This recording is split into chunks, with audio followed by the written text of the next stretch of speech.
Although they were preparing for war, colonial leaders still hoped for peace. In July 1775, 3 months after the battles of Lexington and Concord, the Second Continental Congress signed the Olive Branch Petition. It pledged loyalty to King George III and blamed the king's ministers for abusing the colonies. By the time the petition made it to England in late August, the king had declared the colonies to be in open rebellion. He refused even to receive the petition. As Washington recruited a naval force to defend the coastline and called for the British colonies in Canada and Bermuda to join the cause of virtue and liberty, colonists began to talk of independence, but they weren't yet ready to leave the British Empire.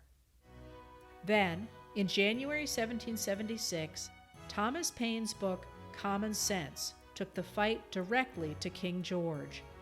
Paine called for independence from England and for the colonists to create a new kind of government, a democratic republic.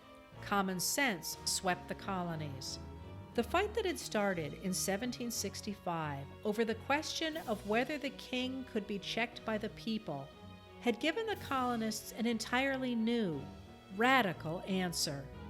On July 4, 1776, they declared that people had the right to be treated equally before the law, and they had the right to govern themselves.